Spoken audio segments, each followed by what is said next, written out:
الحمد لله رب العالمين والعاقبة للمتقين والصلاة والسلام على سيد الأنبياء والمرسلين محمد وعلى آله وأصحابه أجمعين. أما بعد، فأعوذ بالله من الشيطان الرجيم. بسم الله الرحمن الرحيم. وقال الذين كفروا لا تسمعوا لهذا القرآن والغوا فيه لعلكم تغلبون. فلنذيقن الذين كفروا عذابا شديدا ولنجزينهم أسوأ الذي كانوا يعملون. ذلك جزاء أعداء الله النار لهم فيها دار الخلد جزاء بما كانوا بآياتنا يجحدون. وقال الذين كفروا ربنا أرنا الذين أضلانا من الجن والإنس ربنا أرنا الذين أضلانا من الجن والإنس نجعلهما تحت أقدامنا ليكونا من الأسفلين. صدق الله مولانا العظيم وبلغنا رسوله النبي الكريم الأمين ونحن على ذلك لمن الشاهدين والشاكرين والحمد لله رب العالمين. مولاي صل وسلم دائما أبدا على حبيبك خير الخلق كلهم فإن من جودك الدنيا وضرتها ومن علومك علم اللوح والقلم. محمد سيد الكونين والثقلين والفريقين من عرب ومن عجم. دامت دعتهم نصارى في نبيهم واحكم بما شئت مدحا فيه واحتكم. فإن فضل رسول الله ليس له حد فيعرض عنه ناطق بفمه. ومبلغ العلم فيه أنه بشر وأنه خير خلق الله كلهم. جاءت بدعوته الأشجار ساجدة تمشي إليه على ساق بلا قدم. يا رب بالمصطفى بلغ مقاصدنا واغفر لنا ما مضى يا واسع الكرم. واغفر لناشدها واغفر لقارئها سألتك الخير يا ذا الجود والكرم. مولاي صل وسلم دائما أبدا على حبيبك خير الخلق كلهم. معززین حاضرین و سامعین کرام، قرآن مجید فرقان حمید کی سورت حامیم سجدہ کی 4 آیات کریمہ آج ہم نے تلاوت کی ہیں. آیت نمبر 26, 27, 28 اور آیت نمبر 29. انشاءاللہ العزیز آج ان 4 آیات کریمہ کا ترجمہ اور تفسیر عرض کریں گے. رب تعالیٰ جل شانہ حق بیان کرنے کی توفیق عطا فرمائے. مجھے اور آپ کو اس پر عمل کی توفیق عطا فرمائے. گزشتہ درس میں جو پچھلی غالباً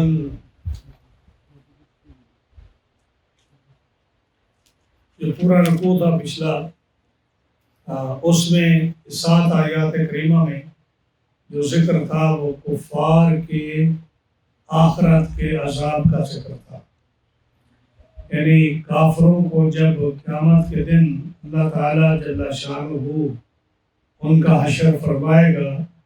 اور وہ بارگاہ خدا بندی میں حاضر ہوں گے تو ان کا جو حساب کتاب ہوگا اس میں وہ جو ہے انکار کریں گے کہ ہم نے تو کوئی برا کام نہیں کیا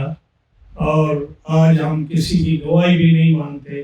تو اللہ تعالیٰ جل شانہ ان کے منہ پر مور لگا دے گا، اور جیسا آپ نے سنا کہ اس آدمی کے کفار کے اعضاء جو ہیں،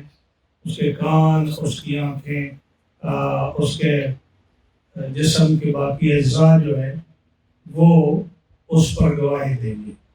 اور ان کا جو ہے ان کو آخرت میں عذاب اس طرح ہوگا۔ آج کے درس میں ایک نئی بات عرض ہو رہی ہے، درس کیا اللہ تعالیٰ بیان فرما رہا ہے اس کو، وہ یہ کہ جب نبی کریم صلی اللہ تعالیٰ علیہ وسلم قرآن مجید کی تلاوت کرتے تو کفار کہتے اپنے ساتھیوں کو اور اپنے ماتحت لوگوں کو اور اپنے جو ہے ہم خیال لوگوں کو کہتے کہ تم شور کرو، اتنا شور کرو کہ رسول اللہ صلی اللہ علیہ وسلم قرآن مجید نہ پڑھ سکے، اور آپ مجبور ہو کر آپ خاموش ہو جائیں قرآن کی کریم کی تلاوت سے۔ تو یہ حضرت سیدنا عبداللہ بن عباس رضی اللہ تعالیٰ عنہما آپ فرماتے ہیں کہ کافر لوگ جو تھے وہ اپنے دوسرے ساتھیوں کو یہ کہتے کہ جب تم محمد صلی اللہ تعالیٰ علیہ وسلم کو قرآن پڑھتے دیکھو تو ان کے سامنے رجز پڑھو، شعر کہو اور بیہودہ باتیں کرو، جس سے آپ کی طبیعت جو ہے وہ اکتا جائے اور آپ خاموش ہونے پر مجبور ہو جائیں۔ مجاہد نے کہا، جو حضرت عبداللہ بن عباس کی شاگرد ہے، کہ وَالْغَوْ وَقَالَ الَّذِينَ كَفَرُوا لَا تَسْمَعُوا لِهَذَا الْقُرْآنِ، اور کافر کہتے کہ اس قرآن کو نہیں سنو، وَالْغَوْ فِيهِ، تو انہوں نے غو کا معنی کیا کیا کہ گڑبڑ کرو، کوئی بھی کسی قسم کی ایسی حرکت کرو، ایسی گڑبڑ کرو جیسے سیٹیاں بجاؤ، جیسے منہ سے لوگ نہیں سیٹیاں بجاتے، یہ سیٹیاں بجاؤ۔ جیسے آج کل آپ نے دیکھا ہے کہ عام رواج ہے، جہاں کوئی فنکشن ہو یا کوئی ایسی گیدرنگ ہو یا کوئی ایسا جو ہے آدمی آئے جس سے وہ جو ہے اس کو خوش کرنے کے لیے اور اپنے آپ کو وہاں ثابت کرنے کے لیے ہم موجود ہیں، تو کیا مسلمان کیا کافر سب لوگوں کی عادت ہے وہ کیا منہ سے سیٹیاں بجاتے۔ تو یہ سیٹیاں بجانا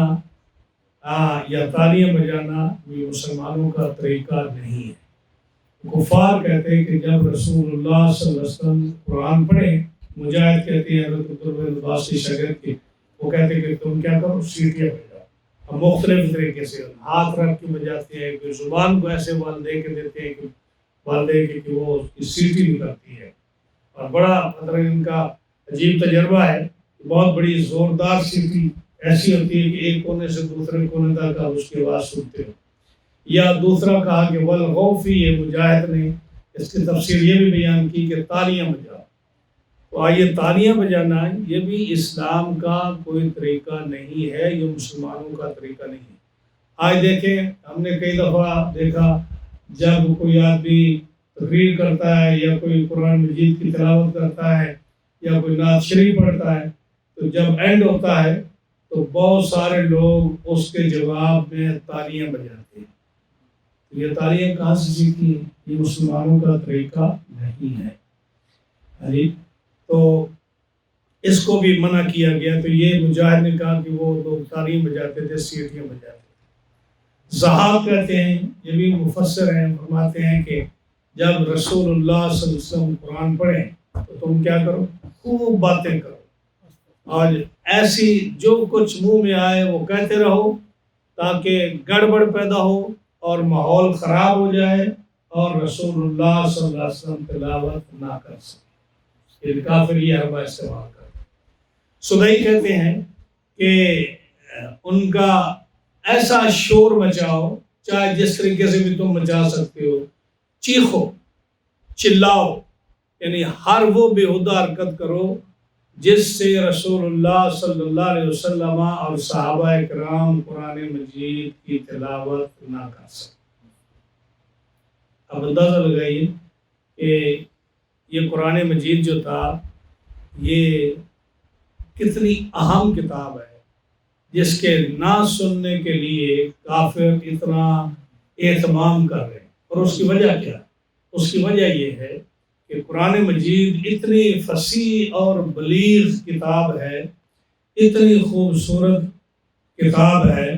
اتنی موجز نما کتاب ہے، اتنا اعجاز اور اس کے اندر اتنی فصاحت اور بلاغت اس کتاب کے اندر ہے کہ اتنی اور کسی کتاب میں نہیں ہے۔ اس لیے وہ ڈرتے تھے کہ اگر ہمارے لوگوں نے اس کو سن لیا، غور و فکر کر لیا، تو اسلام لانے کے سوا ان کو کوئی چارہ نہیں، اس لیے شور مچاتے تھے۔ اور یہ آپ کو پتہ ہے کہ پہلے انبیاء جو آئے، اللہ تعالیٰ نے جن کو بھیجا، آپ تھوڑا سا غور فرمائیں، میری طرف توجہ کریں، آپ دیکھیں کہ موسیٰ علیہ السلام تشریف لائے، ان کے پاس کیا معجزہ تھا؟ ان کے پاس وہی عصا تھا، اس عصا سے آپ اس کو پھینکتے وہ سانپ بن جاتا، اس کو زمین پر کھڑا کرتے وہ پھلدار درخت بن جاتا، جب آپ سفر میں جاتے تو وہ اکیلا جو ہے آپ سے باتیں کرتا انسانوں کی طرح، جب آپ بکری چراتے تو اس سے ڈنڈے کا کام لے کر آپ درختوں سے پتے چاٹتے، تو جب رات ہوتی تو اس سے روشنی نکلتی، گویا کہ اس ایک عصا میں 70 معجزے تھے۔ تو یہ سارے جو تھے حصی معجزے تھے۔ حصی معجزے کیا مطلب؟ جو آنکھ سے نظر آئے، روشنی آنکھ سے نظر آئی، پھل لگا آنکھ سے نظر آیا، اس سے باتیں کی تو کانوں سے اس کی آواز آئی، وہ سانپ بنا تو آنکھوں نے دیکھا۔ یہ اس کو حس کہتے ہیں، حصی معجزے، جو آنکھ سے نظر آئے، کانوں سے سنے جائیں، جو آپ کو محسوس ہوں۔ اسی طرح صالح علیہ السلام کا معجزہ کیا تھا؟ ان کی اونٹنی نکلی پہاڑ سے، وہ بھی حصی تھی کہ لوگوں نے اپنی آنکھوں سے دیکھا کہ اونٹنی نکلی ہے۔ پھر انہوں نے کہا کہ اس کا بچہ بھی اتنا بڑا پیدا ہو، ہمارے سامنے بچہ بھی پیدا ہوا، وہ بھی انہوں نے دیکھا، وہ بھی حصی معجزہ تھا۔ سیدنا عیسیٰ علیہ السلام تشریف لائے، انہوں نے کہا جی ہم آپ سے معجزہ دیکھنا چاہتے ہیں۔ کیا معجزہ؟ کہتے ہیں جی آسمان سے دسترخوان اترے، اس پر کھانا ہو اور ہم دیکھیں وہ کھانا جو ہے آہستہ آہستہ دسترخوان کھانے کے ساتھ اتر رہا ہے، ہمارے سامنے آئے، ہم دیکھیں کہ اس کے اندر جنت کا کھانا ہو، اور وہ بھی اترا۔ بادل آیا، بادل آہستہ آہستہ آہستہ آہستہ اترتا وہ دسترخوان جو تھا وہ آیا، سامنے آ گیا، اس کے اندر مچھلی تھی، اس کے اندر روٹیاں تھیں، اس کے اندر جنت کا کھانا تھا، اور وہ آیا، ان سب لوگوں نے اپنی آنکھوں سے دیکھا، انہوں نے کھایا، جس نے کھایا وہ بیمار تھا تو ٹھیک ہو گیا، غریب تھا تو امیر ہو گیا۔ اس کھانے کے اندر یہ کمال تھا۔ تو یہ سارے معجزے جو تھے یہ حصی تھے۔ جب نبی کریم صلی اللہ علیہ وسلم تشریف لائے تو یہ کفار جو تھے انہوں نے بھی آپ سے کہا کہ اے محمد صلی اللہ علیہ وسلم، آپ ان کی طرح معجزے کیوں نہیں لاتے جیسے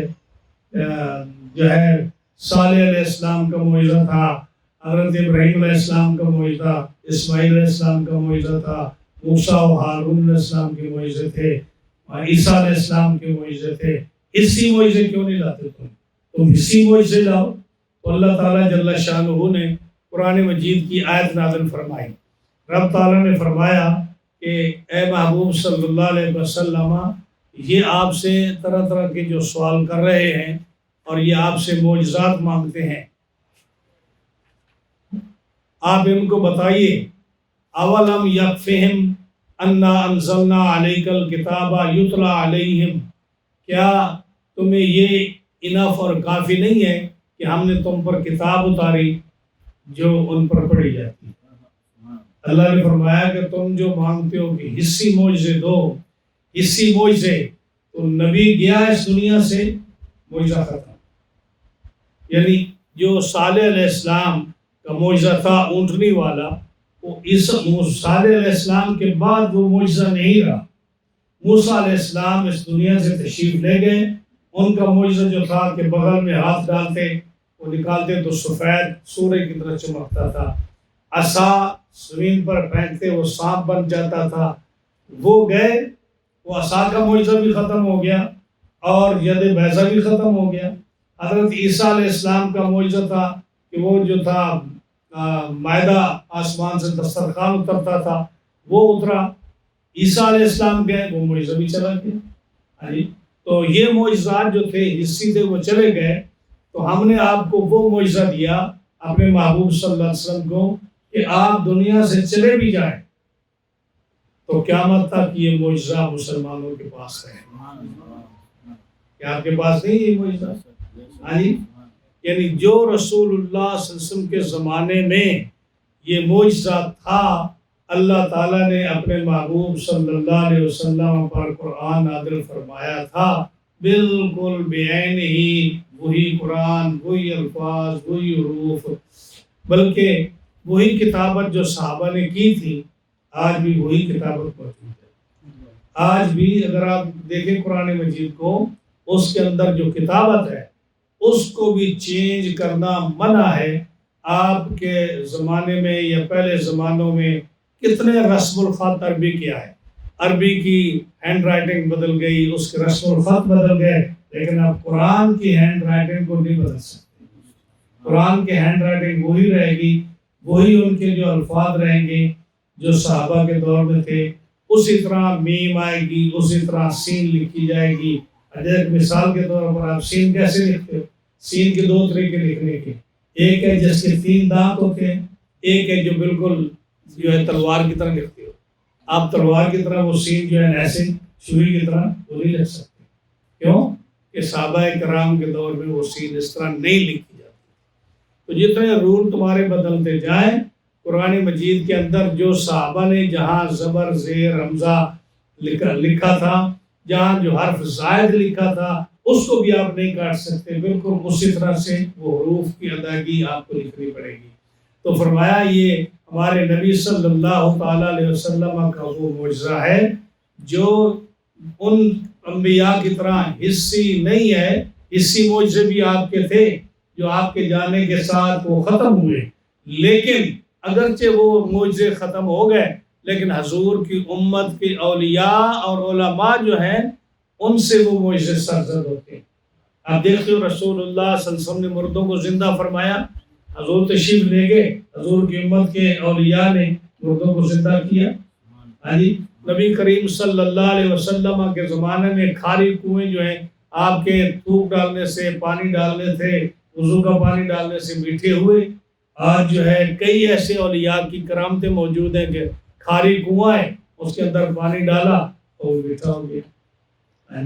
تو اسی طرح نبی کریم صلی اللہ علیہ وسلم کے زمانے میں جو معجزات حصی تھے وہ آپ کی امت کے اولیاء کے اندر وہ موجود ہیں، اور جو قرآن مجید فرقان حمید تھا یہ ایسا معجزہ ہے جو آج 1400 سال پہلے جو معجزہ تھا وہ آج بھی ہے، اور وہی قرآن مجید قیامت تک رہے گا، اس کے اندر کسی قسم کی کمی بیشی نہیں آئے گی۔ اب رسول اللہ صلی اللہ علیہ وسلم کا معجزہ جو تھا یہ قرآن مجید تھا۔ اللہ تعالیٰ نے ایک مقام پر فرمایا کہ محبوب صلی اللہ علیہ وسلم آپ کی نبوت کی نشانی اور آپ کی نبوت کا معجزہ ہم نے عطا فرمایا، تبارک الذی نزل الفرقان علی عبدہ لیکون للعالمین نذیرا، کہ اے محبوب صلی اللہ علیہ وسلم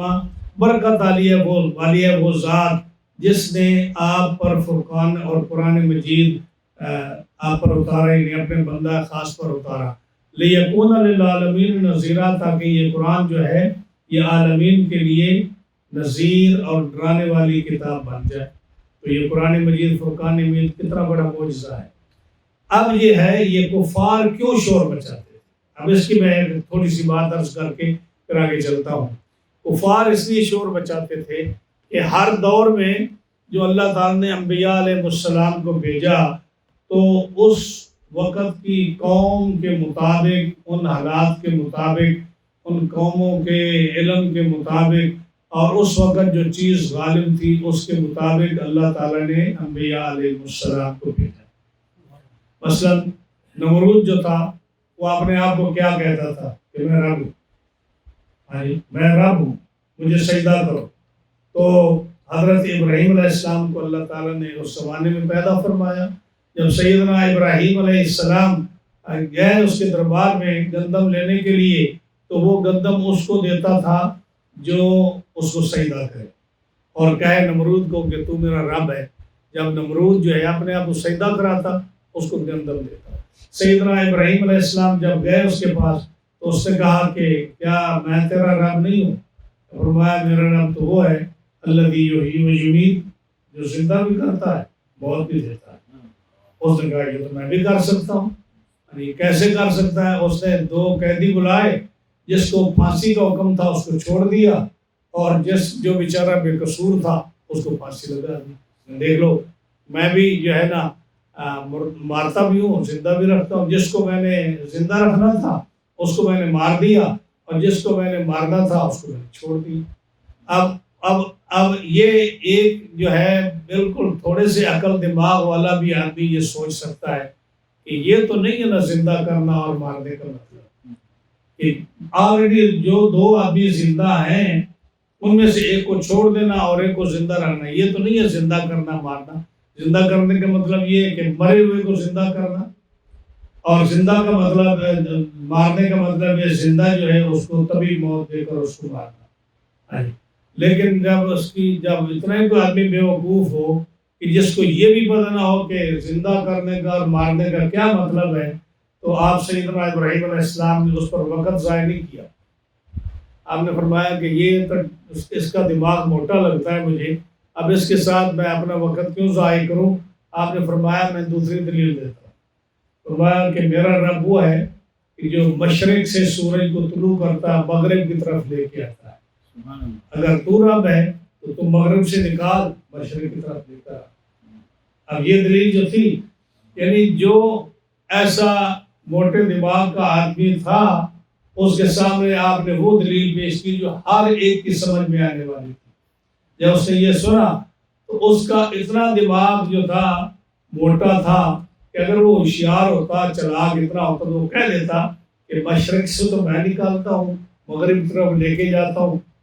تیرا رب تو اس کو کہے کہ وہ مغرب سے نکالے مشرق کی طرف لے کر، وہ کہہ سکتا تھا نا،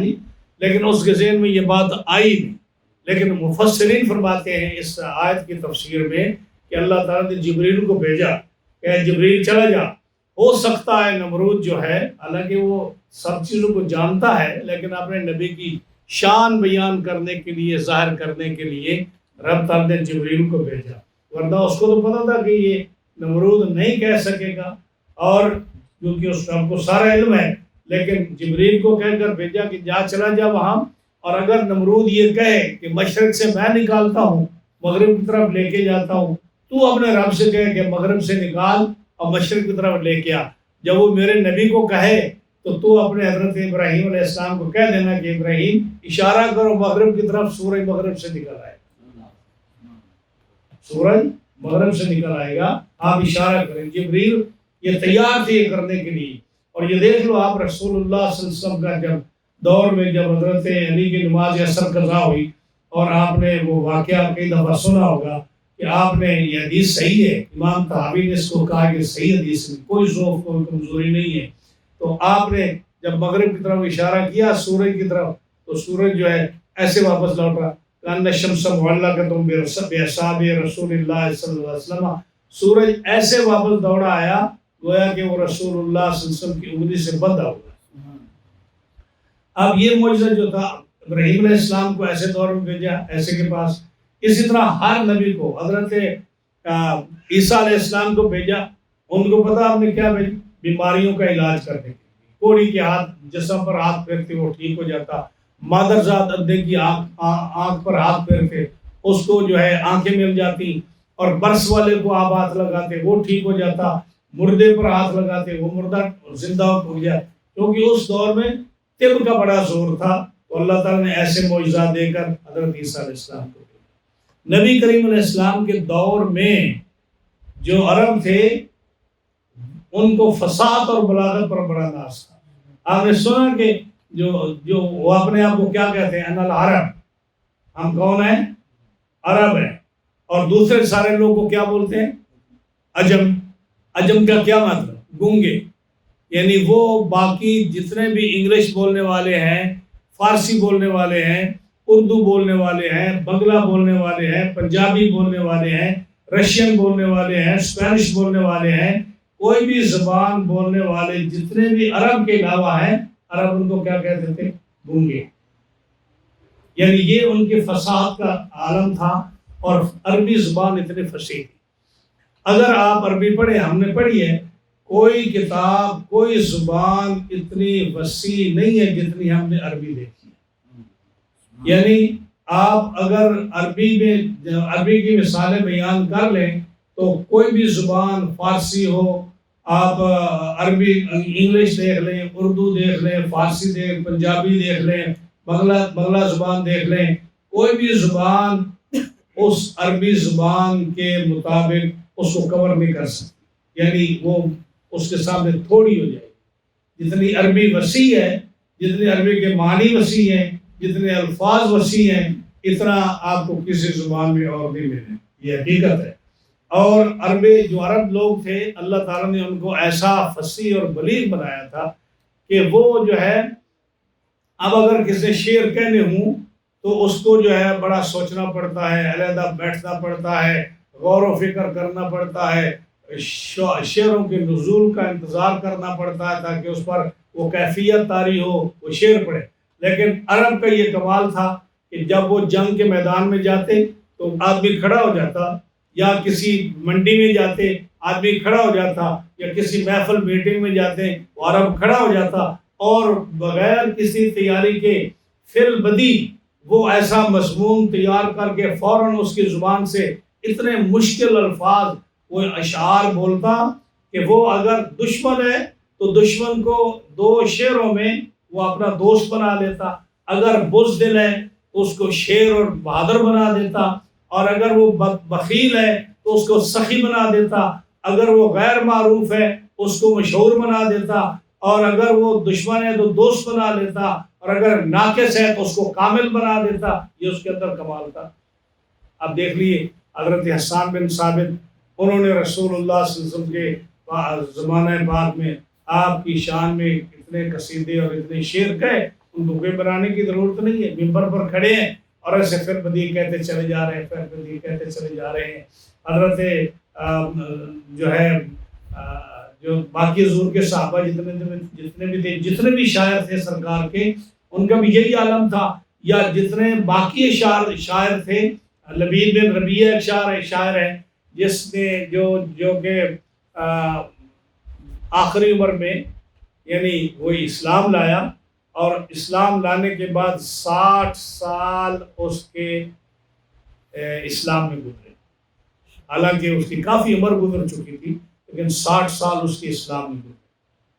حضرت حسان بن مالک، ان کے بھی 60 سال کفر میں گزرے، 60 سال اسلام میں گزرے، لیکن حضرت لبید بن ربیہ وہ اتنے بڑے شاعر تھے کہ انہوں نے اسلام لانے کے بعد کوئی شعر نہیں کہا، اسلام لانے کے بعد کوئی شعر، حالانکہ بڑا مشہور شاعر تھا لبید بن ربیہ، اتنا بڑا شاعر تھا کہ جس نے سبع مولکہ لکھا۔ سبع مولکہ شاید آپ نے سنا یا نہیں سنا، سبع مولکہ ایک شعروں کی کتاب تھی جو اس وقت کے عرب کے شعراء لکھتے تھے، اس دور میں لکھتے تھے۔ وہ کیا کرتے، جب ان کا میلہ لگتا تو میلے میں وہ سارے شاعر اپنا کلام پڑھتے مقابلے کی طرف پر، اور اس کے باقاعدہ جج اس کو چیک کرتے کہ کس کا کلام جو ہے سب سے افضل اور اعلیٰ، جس کا کلام شعراء کی زبان میں بہت ٹاپ کا ہوتا، اس کو کعبے کے دروازے کے اوپر لٹکا دیا جاتا، اور پھر یہ اعلان ہوتا کہ کعبے کے دروازے پر لٹکانے کا یہ مقصد تھا کہ پوری دنیا کے شعراء کو چیلنج ہے، اس سے بہتر کوئی شعر لکھ کے لائے تو ہم اس کو اتار دیں گے اور 13 اشعار وہاں لکھ دیں گے۔ تو سبع مولکہ جو ہمارے درس نظامی میں پڑھائی جاتی ہے، ہم نے وہ پڑھی ہے کتاب، وہ شعر جو تھے سبع مولکہ کے، وہ کعبے کے دروازے پر لٹکے رہے۔ اور یہ لبید بن ربیہ جو شاعر تھا، اس کے بھی لکھی ہوئی شعر تھی اس کے اندر۔ تو جب یہ اسلام لایا، حضرت عمر فاروق رضی اللہ تعالیٰ نے کہا اس کو کہ اے لبید، مجھے ایک شعر تو سناؤ اپنا۔ کیا کہا مجھے اپنا ایک شعر تو سناؤ. تو حضرت لبید نے کیا کہا کہ عمر تم اس سے شعر پوچھتا ہے؟ وہ زمانہ چلا گیا جب میں شعر کہا کرتا تھا. تمہیں پتہ ہے اب مجھے رب تعالیٰ نے سورہ بقرہ دے دی ہے، مجھے شعر پڑھنے کی کیا ضرورت ہے. یعنی ایسا آدمی جو لبید بن ربیعہ شاعر جس نے سبع ملکہ لکھا، کعبے کے دروازے پر لٹکا رہا، وہ کہتا ہے کہ مجھے شعر میں شعر چھوڑ دیا میں نے جب سے میں نے قرآن پڑھا. یہ قرآن مجید اتنی خوبصورت کتاب ہے. اور جب قرآن مجید جب وہ سبع ملکہ لگا رہا تو اس کو کس نے اتارا؟ قرآن مجید کی یہ آیت سورت نازل ہوئی، لم تر کیف فعل ربک باصحاب الفیل الم یجعل کیدہم فی تدبیر وارسل علیہم طیرا ابابیل ترمیہم بحجارۃ من سجیل. دیکھو شعروں والے ہیں نا الفاظ. تو یہ جب سورت آئی تو کفار نے کہا کہ یہ جو ہے نا یہ سورت پاک جو ہے یہ ہمارے شعراء سے بہت اونچا کلام ہے، اتار دو سبع ملکہ اور اس سورت کو قرآن کعبے کے دروازے پر لگا دو. اب دیکھیے میرا کہنے کا مقصد یہ ہے کہ قرآن مجید وہ کتاب ہے جس کو اس دور میں اس لیے لایا گیا کہ جو اپنے آپ کو سپیریئر سمجھتے تھے، جو پوری دنیا کو گونگا سمجھتے تھے، جتنی فصاحت و بلاغت ان کے اندر تھی، اور جن کے کلام کی آج بھی ان پڑھ لوگوں کی اس کلام کی آج بھی ڈکشنریاں کھول کھول کر ان کے ریفرنسز دیے جاتے ہیں. ہمیں عربی زبان ہے، جب ہم عربی پڑھتے تھے تو اگر ہم نے شعر کو کسی عربی کے لفظ کو چیک کرنا ہوتا کہ یہ صحیح ہے یا غلط ہے تو ہم ان جاہل شعراء جو عرب کے پرانے شعراء تھے، چاہے وہ مسلمان تھے یا غیر مسلمان تھے، ان کے کلام کو دیکھ کر ہم ان کے کتابوں میں دیکھتے، ان کے شعروں میں دیکھتے انہوں نے کیسے استعمال کیا ہے تو ہم سمجھتے ہیں اگر اس کے مطابق ہے تو یہ لفظ بالکل صحیح. اب حضور صلی اللہ علیہ وسلم کے دور میں قرآن مجید کیوں نازل ہوا؟ کہ وہ لوگ جو باقی پوری دنیا کو گنگا کہتے تھے ان کے لیے پھر ایسی کلام کا آنا ضروری تھا جو ان کا ناطقہ بند کر دیتی، جو ان کی بولتی بند کر دیتی. تو اللہ نے فرمایا کہ یہ تو اسی معجزے مانگتے ہیں میرے محبوب، آپ ان کو بتاؤ کہ ہم نے تو آپ کو وہ قرآن دیا ہے جس کا مقابلہ یہ نہیں کر سکتے. اب جب انہوں نے دیکھا کہ اتنی کتاب عظیم ہے تو پھر اللہ تعالیٰ جل شانہ نے ان کو یہ اعلان فرمایا اپنے محبوب صلی اللہ تعالیٰ علیہ وسلم کی زبان سے کہ اے محبوب علیہ السلام ان کفار کو کہہ دو کل ان اجتمعت الانس والجن علی ان یأتوا بمثل هذا القرآن لا یاتون بمثلہ ولو کان بعضهم لبعض ظہیرا. یہ جو پوری دنیا کو گنگا کہنے والے ہیں ان کو کہو کہ انسان نہیں جنوں کو بھی اپنے ساتھ ملا دے،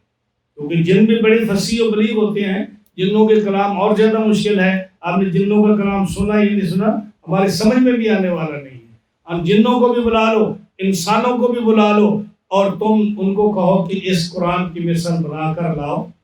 ایک دوسرے کی مدد کر لیں، جتنا وقت مرضی چاہے وہ وقت لے لیں اور اس کے برابر قرآن بنا کر لا لیں. اگر تم قرآن کا معارضہ کرنا چاہتے ہو، اگر تم قرآن کے مقابلے اس قرآن کو تم انسانوں کا کلام کہتے ہو، شاعر کا کلام کہتے ہو، اور تم کسی اور استاد کا کلام کہتے ہو، کسی غلام کا کلام کہتے ہو، کسی مجنون کا کلام کہتے ہو، تو لاؤ اس کے برابر قرآن، سارے مل کر لے آؤ. لیکن جب کوئی جواب نہ آیا پھر اللہ تعالیٰ جل شانہ نے ایک اور اعلان فرمایا اور فرمایا میرے محبوب صلی اللہ علیہ وسلم ان کو فرما دو، ان لوگوں کو آپ فرما دو اے میرے محبوب صلی اللہ علیہ وسلم کہ تم اگر اس قرآن کا مقابلہ کرنا چاہتے ہو تو تم پورا قرآن اگر نہیں لا سکتے تو نہ لاؤ. ام یقولون افترا قل فاتوا بعشر سور مثلہ مفتریات وادعوا من استطعتم من دون اللہ ان کنتم صادقین. پورے قرآن کو چھوڑو، تم اس قرآن کی 10 صورتیں بنا کے لاؤ، چھوٹی چھوٹی صورتیں بنا لو، علم تری کیف سے لے کر والناس تک بنا کے اس کے مقابلے کے لیے آؤ. 10 صورتیں کہیں پورے قرآن سے آپ تلاش کر لو اور تم وہ بنا کر لاؤ. جب اس کا بھی جواب نہ دیا پھر اللہ تعالیٰ جل شانہ نے فرمایا وَإِن كُنتُمْ فِي رَيْبٍ مِّمَّا نَزَّلْنَا عَلَىٰ عَبْدِنَا فَأْتُوا بِسُورَةٍ مِّن مِّثْلِهِ وَادْعُوا شُهَدَاءَكُمْ من دون اللہ ان کنتم صادقین، اے محبوب صلی اللہ علیہ وسلم ان کو فرما دو کہ اگر تمہیں شک ہے اس کلام میں جو ہم نے نازل کیا تو تم پورے قرآن کو چھوڑو، 10 سورتوں کو چھوڑو، ایک سورت بنا کے لاؤ، کوئی ایک سورت انا اعطیناک الکوثر کے برابر لا کے لاؤ، والعصر ان الانسان کے برابر لاؤ، تم قل هو اللہ احد کے برابر لے کے لاؤ، قل اعوذ برب الفلق کے برابر لے کے لاؤ، کوئی ایک سورت اگر تم بنا کے لاؤ، اگر تم سب کو ملا کر تم بنا کر لاؤ، فَإِن لَّمْ تَفْعَلُوا وَلَن تَفْعَلُوا، تم نہیں بنا سکو گے اور ہرگز نہیں بنا سکو گے۔ ہاں جی تم نہیں بنا، ڈرو اس آگ سے کہ جس کا ایندھن انسان اور پتھر ہے، جو کافروں کے لیے تیار کی۔ جب رب نے یہ کیوں اعلان کیا؟ اس لیے کہ وہ کافر اپنے آپ کو بڑا سمجھتے تھے، اور جب ان کو پتا تھا کہ محمد عربی صلی اللہ علیہ وسلم تو عبداللہ کے یتیم ہیں، آمنہ کے یتیم ہیں، تو باپ باپ کے اندر اتنی ہمت نہیں کہ آپ کو کسی یونیورسٹی میں بھیجیں، اتنی مطلب کمزور حالت ہے کہ باہر کہیں بھیج نہیں سکتے، مکہ میں کوئی مدرسہ نہیں، پورے عرب میں کوئی سکول نہیں، پڑھائی کا کوئی انتظام نہیں، اور پھر 40 سال آپ باہر شہر سے گئے ہی نہیں اور آپ وہیں رہے، اور لوگ جانتے تھے کہ یہ امین ہیں، یہ صادق ہیں، یہ سچے ہیں، لیکن جب اچانک 40 سال کے بعد آپ کی زبان سے یہ کلام مجید اترا تو ان کو ماننے کے سوا اور کوئی چارہ نہیں۔ تو اب ان کی چودراہٹ جاتی تھی، اب ان کی جو عمارت جاتی تھی، اب ان کی بادشاہی جاتی تھی، اب ان کا جو ہے لیڈرشپ جاتی تھی، تو وہ کس لیے مان جاتے؟ اور جب دیکھا کہ بھائی عمر تو گئے، قتل کرنے کے لیے گئے حضرت عمر، لیکن جب بہن نے قرآن مجید کا ایک ٹکڑا دیا جس پر اس نے طٰہٰ ما انزلنا علیک القرآن لتشقیٰ، جب یہ سورت کے چند آیتیں پڑھی تو فاروق اعظم کی آنکھوں سے آنسو بہنا شروع ہو گئے۔ ارے عمر جیسا آدمی، دلیر آدمی جو شہید کرنے کے لیے علیہ باللہ نکلا اور وہ قرآن کو پڑھ کر مسلمان ہو گیا۔ ارے نجاشی جس کے پاس ہجرت پہلی ایتھوپیا کا بادشاہ جو عیسائی تھا، جب اس کے سامنے جعفر طیار نے سورت مریم کاف ہا یا عین صاد جب یہ سورت پڑھی تو نجاشی کی آنکھوں سے آنسو جاری ہو گئے، اور اس نے کہا عمر بن عاص کو کہ نکل جا میرے دربار سے، حالانکہ دوست تھا اس کا، کہا کہ میں ان مسلمانوں کو تیرے حوالے نہیں کر سکتا، کیونکہ یہ کلام جو انہوں نے مجھے سنایا ہے یہ وہی کلام ہے جو اللہ تعالیٰ نے عیسیٰ علیہ السلام پر نازل کیا۔ اب جب ان کو پتا تھا کہ یہ کافروں پر ایسا اثر کرتا ہے، جب یہ دلوں پر ایسا اثر کرتا ہے، جو اس کو سنتا ہے وہ اسی کا ہو کے رہ جاتا ہے، تو اب اس کا کیا حال تھا؟ وَقَالَ الَّذِينَ كَفَرُوا لَا تَسْمَعُوا لِهَٰذَا الْقُرْآنِ وَالْغَوْا فِيهِ لَعَلَّكُمْ تَغْلِبُونَ۔ کافر کہتے ہیں اے خبردار یہ قرآن نہ سنو، اور قرآن بھی ایسا فصیح اور بلیغ، اور کس کی زبان سے؟ محمد مصطفیٰ کی زبان سے۔ آج قاری عبد الباسط پڑھتا تھا، یا کوئی قاری جو بہترین قاری دنیا کا ہے، جب وہ پڑھتا ہے تو ہمیں اور آپ کو اس کی سمجھ آئے یا نہ آئے، ہمیں اس کے ترجمے کا پتہ ہو یا نہ ہو، ہمیں اس کی گرامر کا پتہ ہو یا نہ ہو، ہمیں تجوید اور قرات کے اصول کا پتہ ہو یا نہ ہو، ہم ان پڑھ آدمی، جاہل آدمی اس کو سن کر ہماری آنکھوں سے آنسو نہیں نکلتے، واہ واہ نہیں کرتے، آش نہیں کر اٹھتے۔ لوگ کتنی خدمت کرتے ہیں، سب کچھ تن من دھن قربان کر دیتے ہیں، ہزاروں ڈالر قربان کر دیتے ہیں، اور اس کے ہاتھ چومتے ہیں پڑھنے والے کے، اور اس کے گھٹنوں کو ہاتھ لگاتے ہیں، رب نے اتنی عزت دی، حالانکہ ہمیں کچھ سمجھ میں نہیں آ رہی۔ اور جب یہی قرآن اللہ کے رسول کی زبان سے نکلے گا تو کافر تو مجبور تھے نا یہ کہنے پہ شور بچاؤ، تالیاں مارو، سیٹیاں لگاؤ، کیوں کہ یہ وہ کلام ہے کہ اگر کسی نے سن لیا غور سے تو وہ لا الہ الا اللہ محمد رسول اللہ پڑھے بغیر نہیں رہے۔ اس لیے کافر کیا کہتے؟ لا قال الذین کفروا لا تسمعوا، کافر کہتے کہ لا، ابو جہل کہتا، اپنے بندے تیار کیے، لا تسمعوا لہذا القرآن، یہ قرآن مت سنو، اس قرآن کو نہیں سنو، والغوا فیہ، اور بہدی باتیں اس کے اندر ملاؤ، سیٹیاں مارو، اور تم جو ہے تالیاں بجاؤ، اور ایسی کلام کہو، ایسی لغو کلام کہو جس کا کوئی مطلب اور مفہوم نہ ہو، جو بالکل فضول باتیں ہو وہ کہو۔ عارضوہ باللغو وہو الکلام الخالی عن فائدۃ، وہ کلام کرو جس کا کوئی فائدہ ہی نہ ہو، جس کا کوئی معنی نہ ہو۔ کیا ہو ہا ہا ہا ہا ہی، یعنی آپ ایسی بات کرو کہ جس کا کوئی معنی مفہوم نہ ہو۔ مقصد کیا کہ شور مچاؤ، ایسا شور مچاؤ جو کسی کی سمجھ نہ آئے، بس شور مچاؤ تاکہ محمد عربی صلی اللہ علیہ وسلم، کیونکہ ان کو لڑائی کا حکم نہیں اللہ کی طرف سے بھی، جہاد تو وہ کریں گے نہیں، تلوار لے کر ہمیں ماریں گے نہیں، کیونکہ ابھی حکم نازل نہیں ہوا۔ تم کیا کرو، ان کو ایسا مجبور کر دو کہ وہ آپ کا شور سنتے ہوئے تلاوت نہ کر سکے۔ لیکن اللہ نے کیا فرمایا؟ اللہ نے فرمایا کہ ٹھیک ہے تم شور بچاؤ، یہ تمہارے لیے آگے ہو کر یہ تمہارے لیے حکم آ رہا ہے، لیکن آپ اپنے بندوں کو ہم کہتے ہیں وَإِذَا قُرِئَ الْقُرْآنُ فَاسْتَمِعُوا لَهُ وَأَنصِتُوا لَعَلَّكُمْ تُرْحَمُونَ، کہ جب خبردار جب قرآن پڑھا جائے، وَإِذَا قُرِئَ الْقُرْآنُ، جب قرآن پڑھا جائے، فَاسْتَمِعُوا لَهُ، تو تم سنو اس کو، تم سنو اس کو اور انصات کرو۔ فن سے تو انصات، کیوں؟ جب تم سنو گے اور انصات سے سنو گے تو لعلکم ترحمون، یقیناً تمہارے اوپر اللہ تعالیٰ رحم فرمائے۔ تو حکم کیا ہے کہ جب قرآن پڑھا جائے تو کیا کرو؟ فاستمعوا، سنو، غور سے سنو، غور سے سنو۔ فن سے تو یہ اس کو اٹھا کر ادھر نہ رکھو، یہ انصاف کے خلاف ہے۔ یہ اٹھا کے پانی پلانے شروع کر دو، یہ انصاف کے خلاف ہے۔ جب قرآن کی تلاوت ہو رہی ہو، تم کسی سے بات نہ کرو، تم یہ ونڈو نہ کھولو، تم یہ کرنے کا کوئی کام جو تم ادھر ادھر حرکت کرتے ہو، یہ انصاف کے خلاف ہے۔ انصاف کیا ہے کہ جہاں بیٹھے ہو اسی طرح بیٹھ کے جب تک قرآن مجید پڑھا جاتا رہے تم انصاف سے، ادب و احترام سے قرآن سنو، ہاں جی، اور اس کو جب سنو گے اور بالکل کوئی حرکت نہیں کرو گے تو پھر کیا ہوگا؟ اللہ تمہارے پر رحم فرمائے گا۔ اور جب تم شور مچاؤ گے، جیسے ہمارے ہاں ہوتا ہے قرآن مجید پڑھا جا رہا ہے، یہ چاہے وہ قرآن خوانی ہو، چاہے شبینہ ہو، یا چاہے کوئی اور ہو، تو اتنا شور پیچھے ہوتا ہے جو ہم بیٹھ کر کرتے ہیں کہ پڑھنے والا بھول جاتا ہے۔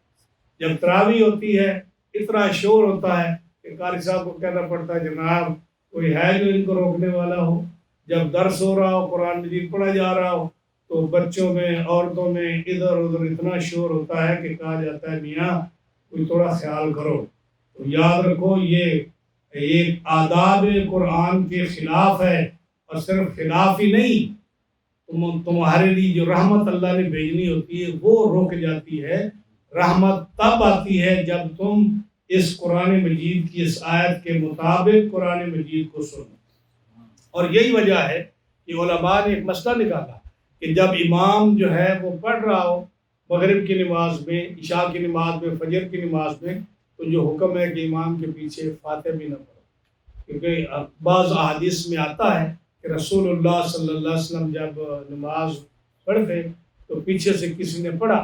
تو آپ نے پھر ان کو پیچھے ہٹ کر فرمایا نماز کے بعد مالیا انازعکم فی القرآن، کیا بات ہے میں قرآن میں جھگڑا کیا گیا، یعنی ادھر میں پڑھ رہا ہوں ادھر تم پڑھ رہے ہو۔ تو فرمایا کہ یہ نہ کرو۔ بعض علماء نے اس سے یہ مسئلہ نکالا کہ امام کے پیچھے نہ پڑھو، اس لیے کہ امام بھی پڑھ رہا ہے تم بھی پڑھ رہے ہو، تو اس لیے نہیں پڑھنا چاہیے۔ تو بعض ائمہ نے، علماء نے اس ایسے یہ بھی مسئلہ نکالا، لیکن اس میں تو کوئی شک و شبہ نہیں ہے نا، یہ مسئلہ تو اختلافی ہے۔ بعض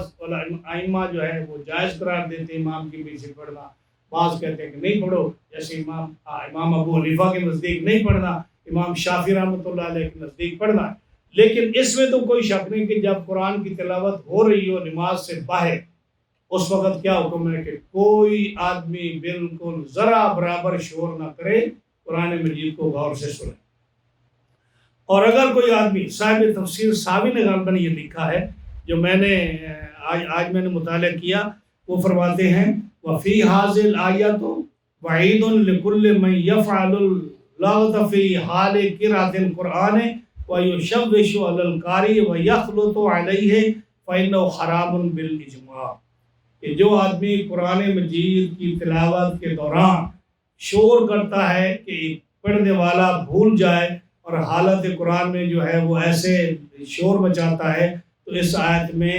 یہ بالکل یہ فعل اس کا شور مچانا، تالی بجانا،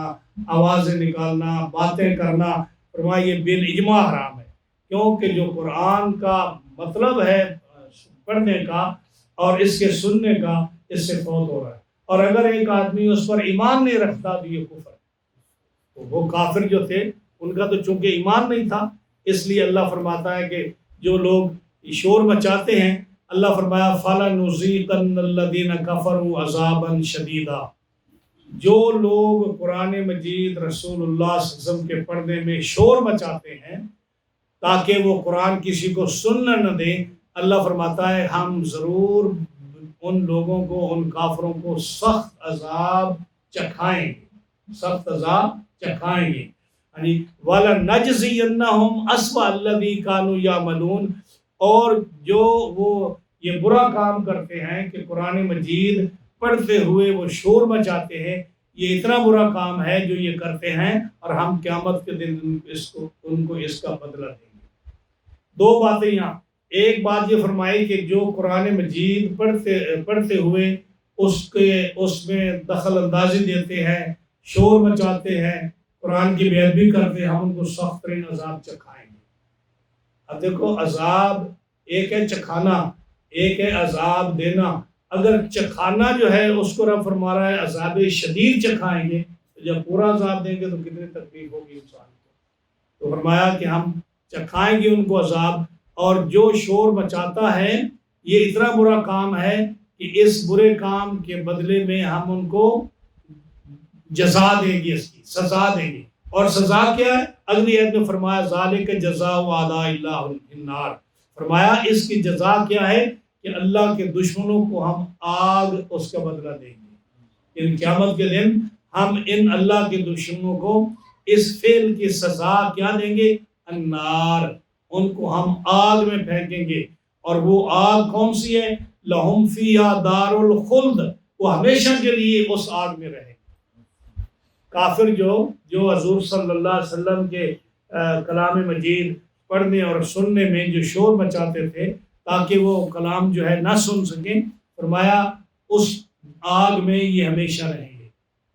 وجہ جزاء بما كانوا بآیاتنا یجحدون، یہ سزا ہے اس بات کی کہ وہ ہماری آیتوں کا انکار کرتے تھے،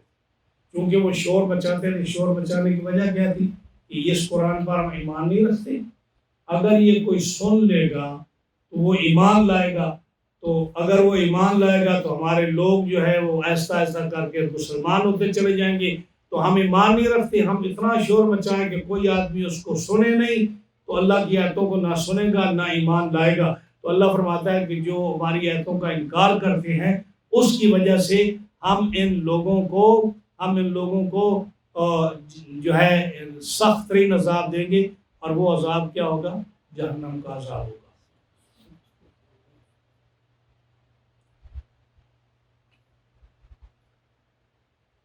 کفار کا ایک کام یہ تھا، کان الکفار یوصی بعضهم بعضا، کافر ایک دوسرے کو وصیت کرتے، ان کو بتاتے، کہتے، نصیحت کرتے، واعظ کرتے، ان کو سمجھاتے کہ اذا سمعتم القرآن من محمد، کہ جب تم رسول اللہ صلی اللہ علیہ وسلم سے قرآن سنو، او اصحابہ، یا آپ کے اصحابہ سے قرآن سنو، تو کیا کرو؟ فرفعوا اصواتکم، بلند آواز سے باتیں کرو، بہت خوب بلند آواز سے باتیں کرو، حتیٰ تلبسوا علیہم قولہم، یہاں تک کہ وہ قرآن پڑھتے پڑھتے بھول جائے، اتنا زور سے بولو کہ وہ قرآن پڑھتے ہوئے ان کو مشابہ لگ جائے اور بھول جائیں۔ مجاہد کہتے ہیں کہ ان کو الغوا فیہ، کہ کیا مطلب تھا؟ بالمقاء والصفیر والتخلیف من القول، کہتے کہ یہ مجاہد جو ہیں، امام حضرت عبداللہ بن عباس کے شاگرد ہے، یہ کہتے تھے کہ اس کا مطلب کیا ہے کہ تم شور مچاؤ آوازیں کسو، سیٹیاں مارو اور تالیاں بجاؤ، یہ مجاہد کہتے تھے کہ ان کا یہ حال تھا کہ وہ کافر ایک دوسرے کو یہ وصیت کرتے تھے۔ آگے فرمایا اللہ تعالیٰ جل شانہ نے وقال الذین کفروا ربنا ارنا اللذین اضلانا من الجن والانس، جب قیامت کے دن یہ قرآن مجید کی بارے شور کرنے والے کافر جب ان کو جہنم میں بھیجا جائے گا تو جہنم میں جب یہ جائیں گے تو اب دیکھیں گے کہ ہمیں تو بڑا سخت عذاب ہو رہا ہے، تو اب کہیں گے، ان کو یاد آئے گا کہ دنیا میں ہمیں کون یہ سکھایا کرتا تھا کہ ہم قرآن پڑھتے وقت ہم شور مچائیں۔ تو کہیں گے یا اللہ ہمیں جس آدمی نے گمراہ کیا ذرا اس کو ہمارے پاس بھیج، یعنی جس نے گمراہ کیا۔ اب تو کوئی خیال نہیں نا، اب تو جتنے بھی کافر ہیں جتنے لوگ ہیں وہ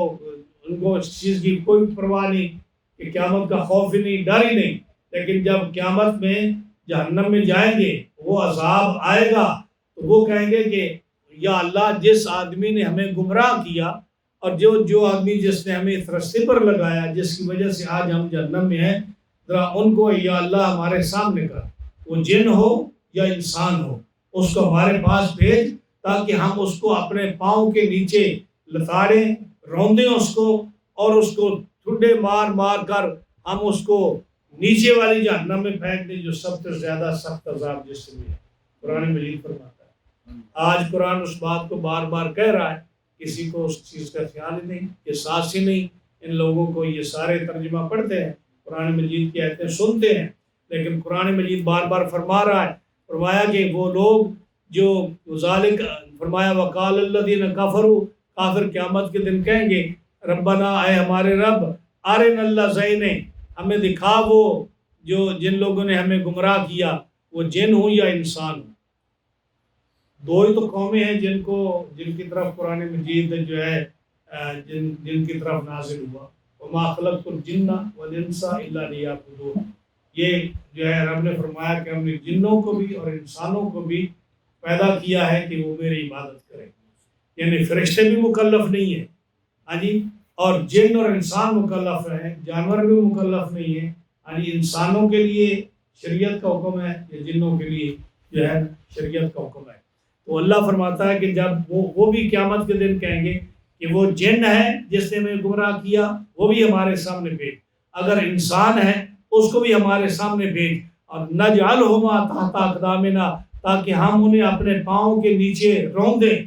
پاؤں کے نیچے ڈالیں ان کو، لیکونا من الاسفلین، تاکہ وہ جب ہم اس کو نیچے ٹھڈے مارتے رہیں اور ان کو پھینکتے رہیں پاؤں سے تو نیچے سے نیچے رہیں، یعنی جو اسفل السافلین، جو سب سے نچلی جہنم ہے، جہنم کے 7 طبقے ہیں نا، سب سے نچلا طبقہ جو اسفل السافلین، جس میں منافق آئیں گے، کہتے ہیں کہ تاکہ وہ اس میں چلے جائیں۔ تو قرآن مجید فرقان حمید میں بھی یہ بات ہے کہ جب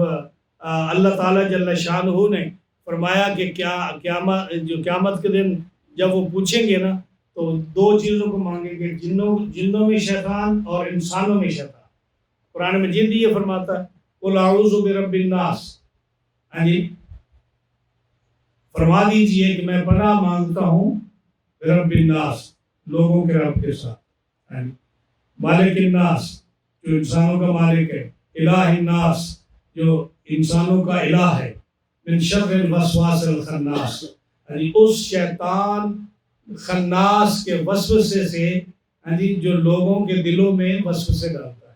فی صدور الناس، لوگوں کے سینوں میں وسوسے ڈالتا ہے۔ وہ شیطان کون ہے؟ من الجنۃ والناس، جنوں سے وہ شیطان یا انسانوں سے۔ اس کا مطلب یہ ہوا کہ انسانوں میں بھی شیطان ہے اور جنوں میں بھی شیطان ہے۔ تو جنوں میں شیطان، یہ تو مسئلہ واضح ہے نا کہ شیطان جو تھا وہ جنات میں سے تھا، اس میں تو کوئی شک نہیں، لیکن انسانوں میں بھی قرآن فرماتا ہے کہ انسانوں میں بھی شیطان ہوتے ہیں، جیسے فرمایا من الجنۃ والناس، ایک آیت۔ دوسری آیت غالباً آتی ہے سورہ انعام میں، رب تعالیٰ نے فرمایا وَكَذَلِكَ جَعَلْنَا لِكُلِّ نَبِيٍّ عَدُوًّا، ہم نے ہر نبی کے لیے جو ہے ایک دشمن بنایا ہے، یعنی ہر نبی کے لیے دشمن ہے۔ یعنی شیاطین الجن والانس، جنوں میں جو شیطان ہے وہ بھی نبیوں کے دشمن ہیں، جو انسانوں میں شیطان ہیں وہ بھی نبیوں کے دشمن ہیں۔ تو کیا فرمایا کہ وَكَذَلِكَ جَعَلْنَا لِكُلِّ نَبِيٍّ عَدُوًّا شَيَاطِينَ الْجِنِّ وَالْإِنسِ، شیاطین الانس والجن، کیا شیاطین الانس والجن، ہاں، وَكَذَلِكَ جَعَلْنَا لِكُلِّ نَبِيٍّ عَدُوًّا شَيَاطِينَ الْإِنسِ وَالْجِنِّ، کہ ہم نے جو ہے نبی، ہر نبی کے لیے ہم نے دشمن بنائے، جو انسانوں میں شیطان ہے وہ بھی نبی کے دشمن، جو جنوں میں شیطان ہے وہ بھی نبی کے دشمن۔ اب حضرت علی رضی اللہ تعالیٰ عنہ سے ایک روایت ہے، آپ فرماتے ہیں حضرت علی رضی اللہ تعالیٰ عنہ عن علی رضی اللہ تعالیٰ عنہ فی قولہ اللذین اضلانا من الجن والانس، یہ جو آیت ہم نے پڑھی ہے نا کہ قیامت کے دن کافر کہیں گے جب جہنم میں جائیں گے کہ اے اللہ ہمیں وہ دو شخصیتیں دکھا جنہوں نے ہمیں گمراہ کیا، وہ جنوں سے اور انسانوں سے۔ حضرت علی فرماتے ہیں کہ ان میں سے جو دو گمراہ کرنے والے ہیں نا،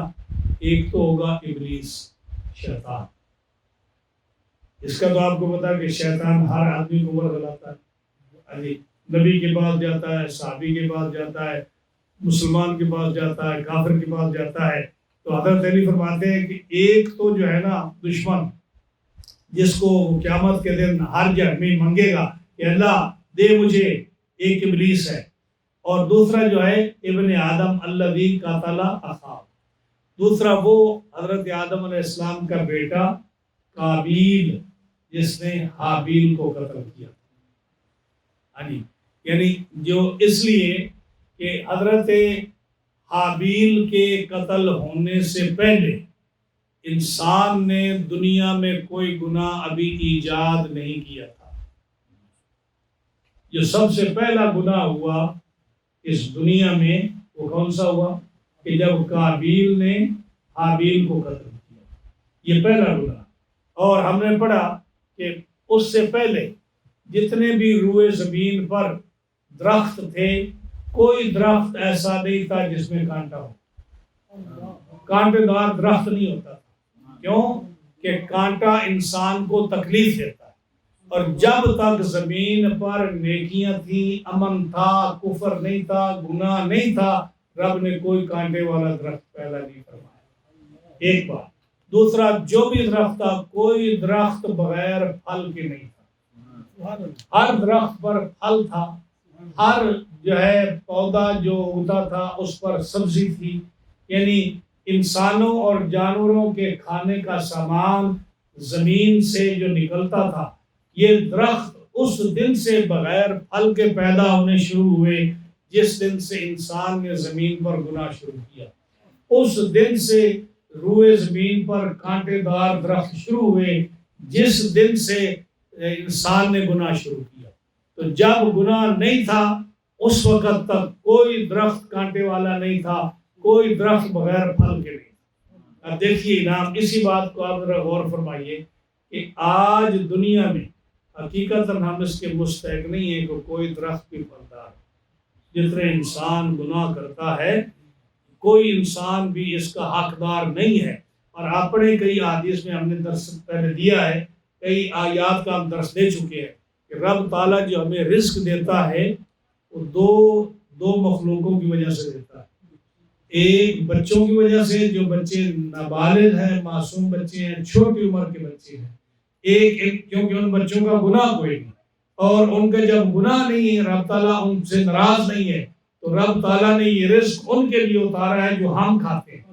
اور دوسرا جو جانور ہیں کہ جانور جو ہے مکلف نہیں ہیں، یہ اللہ کی نافرمانی نہیں کرتے، اللہ تعالیٰ نے یہ رزق ان جانوروں کے لیے پیدا فرمایا جو ہم کھاتے ہیں۔